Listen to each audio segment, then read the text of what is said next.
Yo everybody, what's going on? This is Keegan from Kman Reviews. If you enjoyed this review, make sure you hit that like and the subscribe button. And if you have any opinions at all that you would like to share, make sure to leave them down in the comment section. Underscores, fishmonger. Underscores is a pop-punk, indie rock, hyper-pop-ish fusion band masterminded by one Devin Karpf. I hope I'm pronouncing that correctly. This band and album were circling around musical discussion for a healthy majority of last year, a wave I completely missed. However, I know a lot of people and fellow reviewers really enjoyed this album, or even just enjoy it to some degree, so when I first got the request to check out Fishmonger, the debut, I was actually pretty excited to finally see what all the buzz was about. So, let's not waste any more time, let's just dive in. What are my thoughts on Fishmonger? Let's find out as I review it track by track. We will start with the singles, which I managed to find two of them. The first being Secondhand Embarrassment, which, what an interesting first taste of the band. I love the staccato strumming of the bass, the rap-influenced ticking hi-hat. However, the vocal work here is very poppy, almost cloud rap-esque, with a decent emphasis on pitched-up vocals. But the melodies are very clean, the harmonies are almost cute in how sugary they are, almost reminds me of Cave Town to an extent, all until the sheer punk explosion to close the song. Head-banging riffs, loud booming percussion. I think it's a very engaging song and well worthy of being a single. And the second and final single, Kinkos Field Trip 2006, kicks off with some murky yet rough percussion, really amplifying the punkier side of the band, which is then paired with a bunch of bleeps and bloops, all leading up to the first verse, stripping everything back and giving a new stylistic path with simply an acoustic guitar, a very sudden yet congruous musical transition. Also love hearing the deeper vocals that ripple along with the cocooned guitar, presenting a gloomy ambience. The punkiness returns for the chorus, letting these section motifs blossom as the pitched vocals return again. Very unexpected passage, but it's not out of place. Lyrically, the song seems to be about faking or at least doubting your depression and wondering why this all just keeps happening. Very nice song too, but let's see how the rest of the album compares. Now for the rest of the tracks. The opener 70% completely tricks my mind as the opening few seconds of the song feature a gentle acoustic guitar and tropical, hollow-sounding percussion.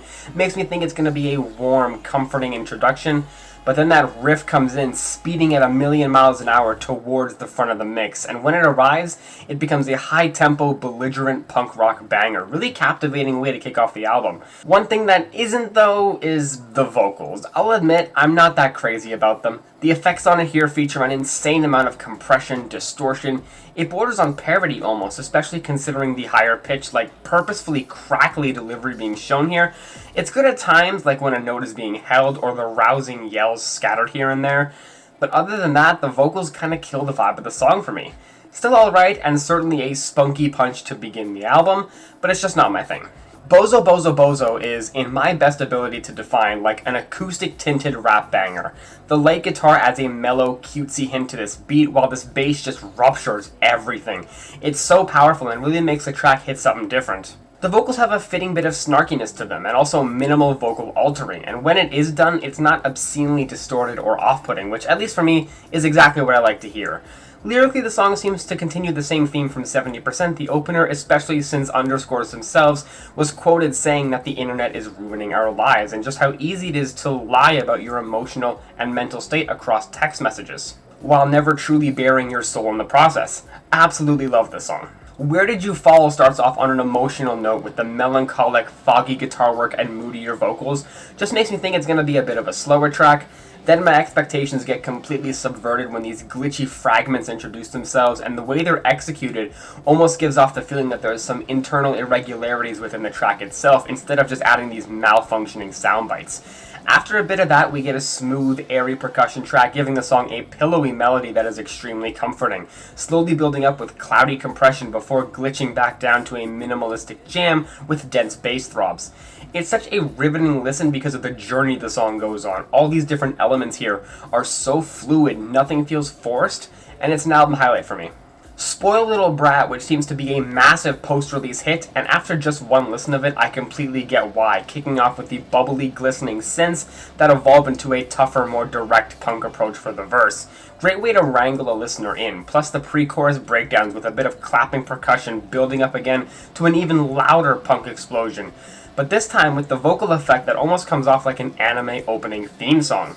However, unlike a good chunk of the vocals previously on the record, this one actually works well in my opinion. A stark yet captivating contrast in tones, while also inherently enhancing the lyrics, especially when the title drops. But that's not it, as the final moment of the song presents this buffering, segmented vocal gimmick. That one took me a little while to fully adjust into, but after I did, that's just a hard way to finish the track, and I really like the song. Your favorite Sidekick featuring Canadian bedroom hyperpop artist 8485, and unsurprisingly, this one took a lot more of a hyperpop approach to this already eclectic album. The beat is so infectious. I love the clinking and clattering knickknacks flavoring the verses, only to be swept up by the most aggressive bass I've heard in months, sucker punching you with a 5-piece combo.